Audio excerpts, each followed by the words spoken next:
Vous pensez vous connaître? Sérieusement? Alors dites-moi, qui êtes-vous quand personne ne regarde? Quand vous n'avez rien à prouver, rien à conquérir, personne à impressionner? Qui êtes-vous quand vous enlevez tous les masques? Silence, hein? Rumi savait que vous n'aviez pas de réponse. Et c'est pourquoi il a dit quelque chose qui devrait vous effrayer. Si vous aviez le courage d'entendre ce que j'ai à dire, vous ne vous reconnaîtriez plus après. La plupart des gens fuient cette phrase, font semblant de ne pas l'avoir entendue. Parce qu'au fond, ils savent qu'ils ne plaisantent pas. Rumi n'est pas venu pour vous consoler, il est venu pour vous démolir. Et si vous êtes arrivé jusqu'ici, c'est peut-être parce qu'une partie de vous, très petite, presque inaudible, en a marre de porter ce mensonge que vous appelez « moi ». Dites-moi dans les commentaires, quand avez-vous été vraiment surpris par quelque chose sur vous-même pour la dernière fois? Laissez-moi vous poser une question plus honnête. Pourquoi êtes-vous ici? Je parie que c'est pour l'une de ces raisons. Vous voulez de l'inspiration, vous voulez vous sentir plus spirituel, ou peut-être que vous traversez une phase difficile et que vous cherchez un peu de consolation poétique. Quelque chose de joli à poster sur Instagram, qui sait?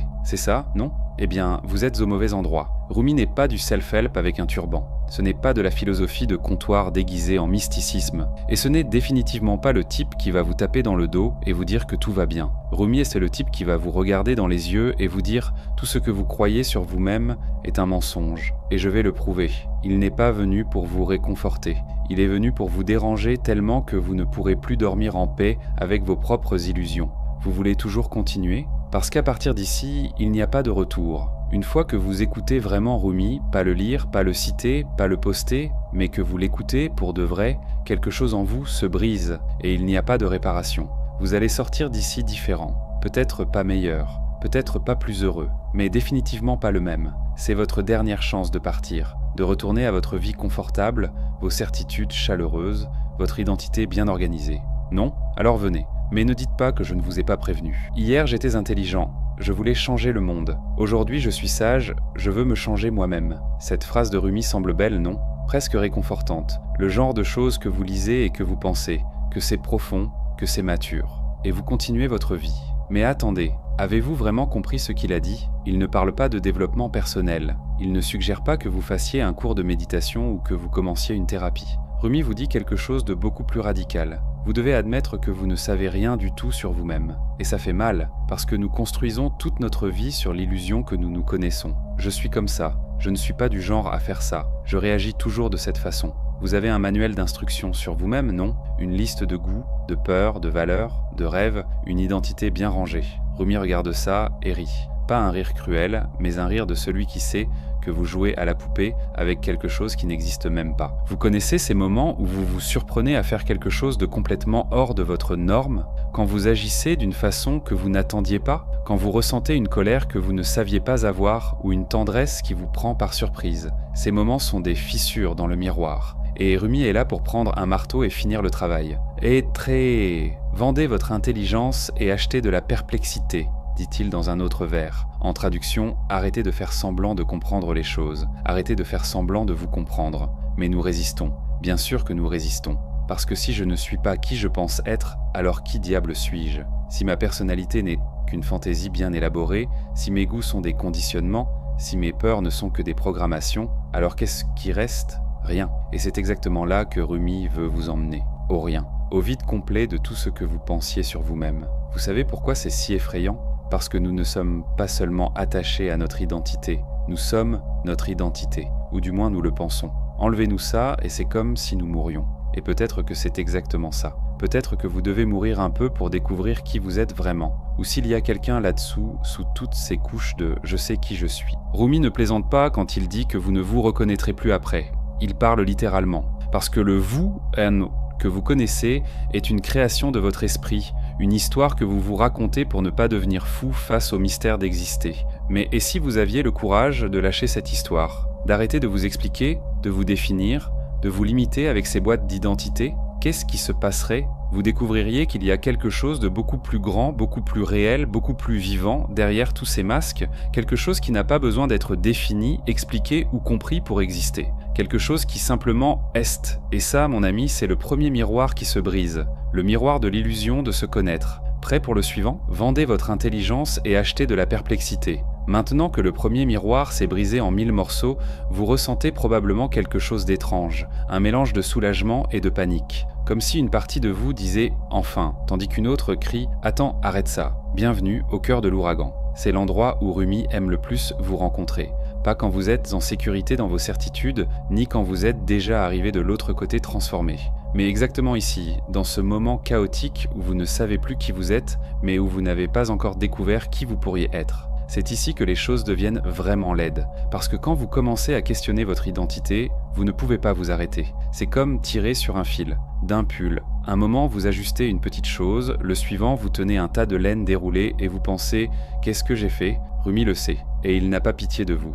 Pourquoi regardez-vous le miroir brisé ? Vous demanderait-il. Pourquoi insistez-vous à ramasser les morceaux de quelque chose qui n'a jamais vraiment existé ?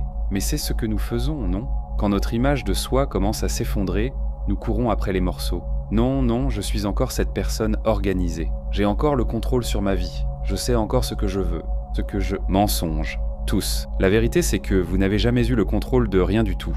La vie a toujours été une improvisation, vous avez toujours été un mystère pour vous-même. Et toutes ces fois où vous pensiez savoir ce que vous faisiez n'étaient qu'en fait que des moments de chance déguisés en compétences. Rumi rit à nouveau. Pas de vous, mais de la situation absurde dans laquelle nous nous mettons. Nous passons toute notre vie à essayer de nous expliquer à nous-mêmes, comme si nous étions un problème mathématique à résoudre. Je suis comme ça à cause de mon enfance. Je réagis de cette façon à cause de mon signe astrologique. J'ai cette personnalité à cause de mes gènes. Foutaise, vous n'êtes pas un puzzle, vous êtes un mystère. Et les mystères ne sont pas faits pour être résolus, ils sont faits pour être vécus. Mais nous vivons dans une culture qui déteste les mystères. Nous voulons des explications pour tout, surtout pour nous-mêmes.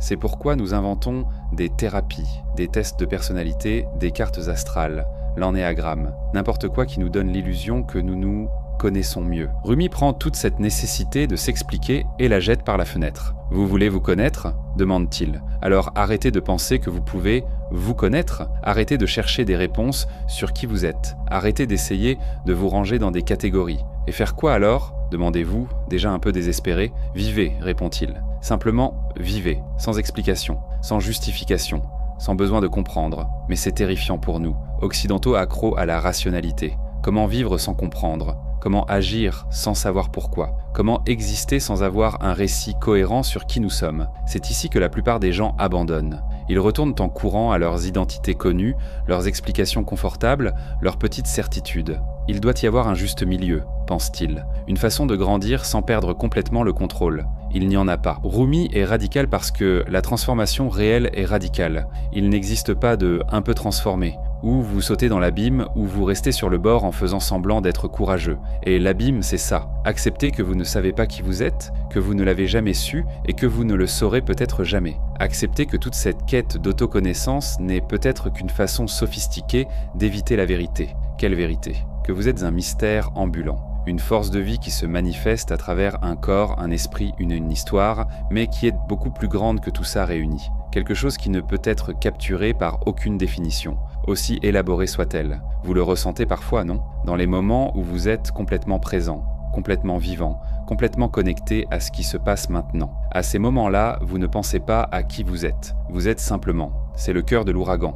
L'endroit où toute la confusion mentale s'arrête et où il ne reste que ce qui est. Mais pour y arriver, vous devez traverser la tempête d'abord. Et la tempête, c'est avoir le courage d'admettre que tout ce que vous pensiez sur vous-même pourrait être faux. Complètement faux. Êtes-vous prêt pour ça ? Mourez avant de mourir. C'est la phrase la plus effrayante que Rumi ait jamais écrite, et aussi la plus libératrice. Parce que maintenant que vous avez traversé le chaos de découvrir que vous ne vous connaissez pas, que vous ne vous êtes jamais connu, que vous ne vous connaîtrez peut-être jamais, arrive le moment du choix le plus radical de tous. Êtes-vous prêt à mourir de votre vivant ? Je ne parle pas de suicide, je parle de quelque chose de beaucoup plus courageux. Tuer volontairement tout ce que vous pensiez être. Rappelez-vous ce moi que vous défendiez bec et ongle, cet ensemble de caractéristiques, de peurs, de désirs et d'histoires qui formaient votre identité. Rumi vous demande d'exécuter tout ça, sans cérémonie, sans pitié. Mais si je fais ça, qu'est-ce qui reste ? Demandez-vous, et c'est exactement la question pour laquelle vous devez avoir le courage de ne pas répondre. Parce que la mort volontaire n'est pas à propos d'échanger une identité contre une autre meilleure.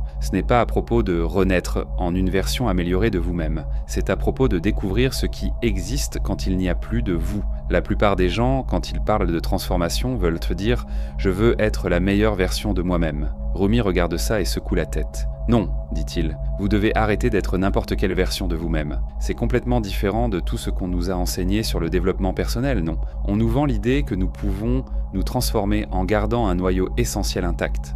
Changez vos habitudes, mais restez vous-même. Évoluez, mais ne perdez pas votre essence. Foutaise. La vraie transformation, c'est découvrir qu'il n'y a jamais eu d'essence à préserver. Que ce vous que vous protégez tant n'est qu'une collection de conditionnements, de souvenirs et de réactions automatiques que vous appelez à tort personnalité. Rumi sait que ça fait mal. Il n'est pas naïf. Il sait que demander à quelqu'un de mourir volontairement, c'est comme demander de lâcher la seule chose qu'il croit avoir, soi-même. Mais pourquoi demande-t-il ça? Parce qu'il a découvert quelque chose qui change tout. De l'autre côté de la mort de l'ego, il n'y a pas le vide. Il y a une plénitude si gigantesque que vous n'arrivez pas à croire que vous avez passé toute votre vie à vous identifier à cette version minuscule de vous-même. C'est comme découvrir que vous avez passé des années à vivre dans un placard en pensant que c'était le monde entier, alors qu'à l'extérieur il y a un univers infini. Mais pour sortir du placard, vous devez avoir le courage d'ouvrir la porte. Et ouvrir la porte signifie accepter que tout ce que vous pensiez sur la réalité pourrait être faux.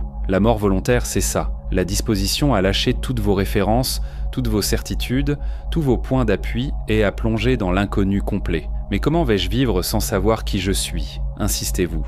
Rumi sourit. De la même façon que vous avez toujours vécu. La différence, c'est que maintenant, vous allez arrêter de faire semblant de savoir. Parce que la vérité, c'est que vous n'avez jamais su qui vous étiez. Vous avez toujours été une improvisation.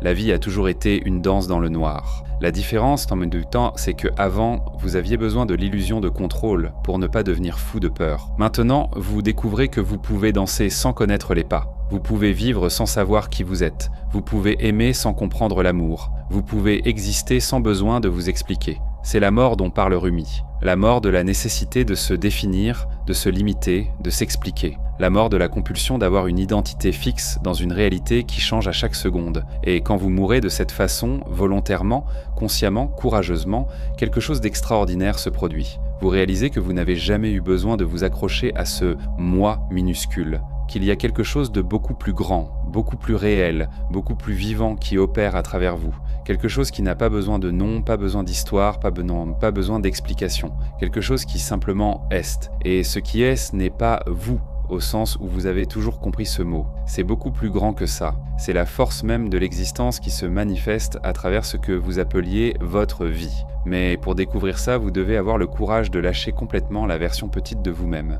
Vous devez accepter de mourir pour tout ce que vous pensiez être. C'est effrayant? Bien sûr que oui. C'est la chose la plus effrayante qui existe. C'est libérateur, plus que vous ne pouvez l'imaginer. Parce que de l'autre côté de cette mort volontaire, il n'y a pas le rien. Il y a tout. Il y a la réalité sans filtre, la vie sans masque, l'amour sans condition. Il y a vous, mais un vous si expansé, si libre, si réel, que la personne que vous étiez avant semble une caricature pathétique. Et c'est pourquoi Rumi a dit que vous ne vous reconnaîtrez plus après. Parce que celui qui regarde dans le miroir n'est plus la personne qui a commencé ce voyage. C'est quelqu'un ou quelque chose de complètement nouveau. Quelqu'un qui est né de son propre courage de mourir. Avez-vous ce courage? Et puis ça arrive. Après la tempête, après le chaos, après la mort volontaire de tout ce que vous pensiez être, quelque chose naît. Ce n'est pas une renaissance au sens où nous l'attendions. Ce n'est pas vous qui revenez rénové ou amélioré. C'est quelque chose de complètement différent qui regarde à travers vos yeux. Vous vous regardez dans le miroir et vous pensez « qui est cette personne ?»